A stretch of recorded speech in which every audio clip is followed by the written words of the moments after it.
यंदा खरीप हंगामात शेतकऱ्यांचं अतोनात नुकसान झालं आहे। पुसद तालुक्यातील अश्विनपूर येथील लिंबू उत्पादक शेतकऱ्यांचं देखील यामुळे मोठं नुकसान झालंय। खरीप हंगामात शेतकऱ्यांचे अतोनात नुकसान झाले आहे।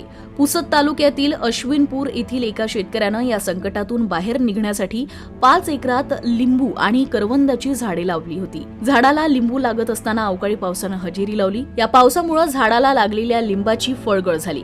करवंदालाही याचा फटका बसला। शेतकरी उद्ध्वस्त झाला असताना कृषी विभागाकडून पंचनामा करण्यात आला नाही। त्यामुळे जगावे की मरावे असा प्रश्न शेतकऱ्यासमोर निर्माण झाला आहे।